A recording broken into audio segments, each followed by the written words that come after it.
Welcome to Boomer Between the Games, presented by Xfinity. I'm your host, Boomer Esiason.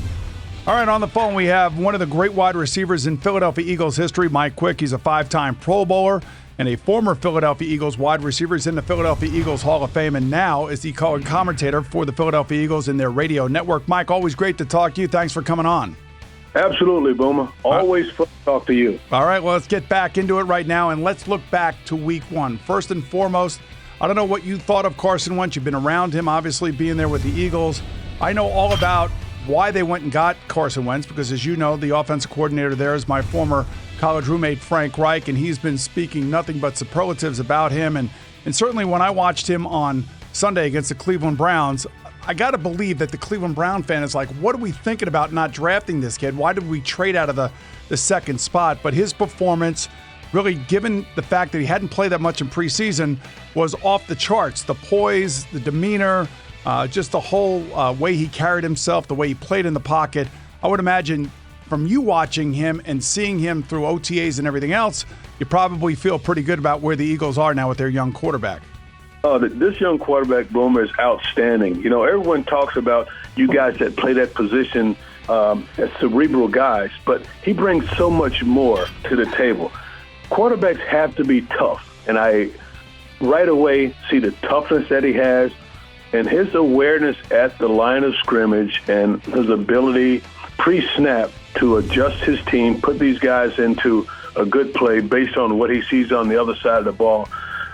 He's, in my mind, so far ahead of his time as a quarterback in the National Football League. You know, I try to tell people, Mike, all the time that it's about presence, it's about the way you carry yourself, about how you prepare and everything else. And given the fact that he got hurt in preseason, I was thinking that there were going to be a lot of veterans on that team that would really be questioning why they would trade Sam Bradford after Sam had such a great preseason and just hand the reins over to Carson. I think these guys, because they're around him all the time, they see exactly the same things that the coaches see, that there's something special about this guy. The way that he prepares, the way that he goes about his work, and he just has this energy about him.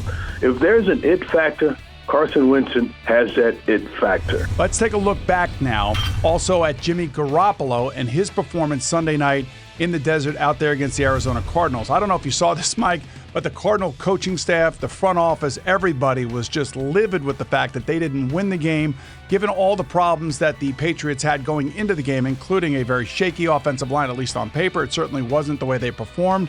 No Gronkowski, and of course, in my estimation, the greatest quarterback of all time, no Tom Brady. And Jimmy Garoppolo, to me, much like Carson Wentz, really accorded himself extremely well under extreme conditions.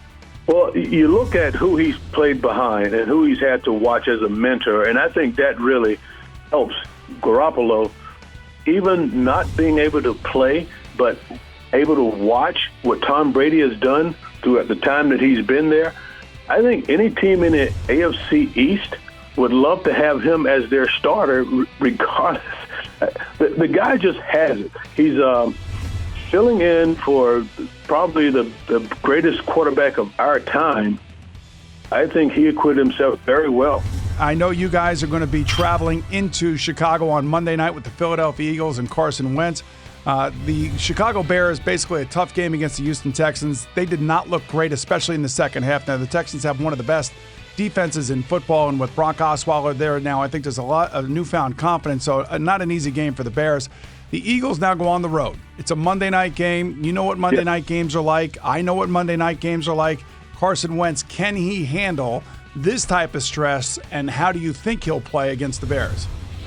Well, you know, I was worried about him going into the game last week, and with the way he played, with that calm demeanor, I just don't think it's going to be tough to rattle this kid. He just, when he gets inside the lines, it's just football to him. And he looks at the X's and O's.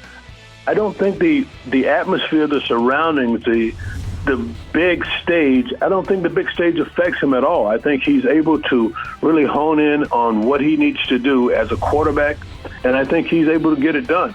I'm excited to watch him on Monday night and see if he's able to continue with that same demeanor on Monday Night Football and handle that big stage. And in my mind, I think he's going to be able to do it. Boomer, I'm drinking the Kool-Aid. All right, let's take a look ahead at a couple games coming up around the corner. The Bengals at the Steelers. Now, we all remember the playoff game last year where Vontez Burfict and Joey Porter got into it, and it was a mess, and the Steelers came away with the win. Steelers very impressive Monday night in Washington. Steelers, really, I mean, even with a number of their guys out offensively, still just an unbelievable force. And D'Angelo Williams was named AFC Offensive Player of the week this week, and rightfully so, because he was one of only two running backs that ran for over 100 yards in a game. And, of course, Ben Roethlisberger and Antonio Brown virtually unstoppable. But the Bengals, however, I don't know if you saw this game as much as I did. I saw the entire game between the Jets and the Bengals. Andy Dalton got sacked 7 times, but still threw for over 350 yards and found A.J. Green 12 different times for 180 yards. So I would think, and you and I both know what rivalry games are, especially with the significance of this game attached to it, how intense this game is going to be. I like the Bengals in this game. I think they're a little bit healthier, and they will not be intimidated by going into Heinz Field in Pittsburgh. Oh, you like the Bengals? Well, yeah, I used to play for them. Of course you do. Surprise, surprise. Well, I tell you what, Big Ben, it's hard for me to go against Big Ben. I love what he does. I love the weapons that he has around him. He doesn't have his full complement of players, but he's got Brown. And between Big Ben and Brown, I can't go against those guys. I'm actually picking the Steelers in this game. I like their defense. They're a little bit long in the tooth, some of their guys on the defensive side, but still, I think they've got enough. I love A.J. Green as well, but I just think I give the Steelers a little bit of an edge in this game. Well, all I know is that the intensity will certainly be ratcheted up. All right, time now for the Twitter question of the week, and it's presented by Xfinity, and this comes from Postman07. And in your eyes, Mike, which quarterback do you trust more in Week 2? Dak Prescott at the Redskins or, of course, Carson Wentz at the Chicago Bears? I have a feeling that I know where you're going to go with this. I'm going Carson Wentz. I believe in the kid, and I see a lot more of him than I do Dak Prescott. I like the weapons that Prescott has to work with, but being able to watch up close and in person Carson Wentz day to day, I'm riding Carson Wentz. I'm on the Wentz wagon. You know, I'm on the Wentz wagon as well, and I can't imagine that the Redskins are going to go 0-2. And the one thing about playing with a rookie quarterback, whether it be Wentz or Dak Prescott, in this case Dak Prescott, you know, when you're talking about mercurial wide receivers, Dez Bryant is certainly one of those. He only had 1 catch against the Giants.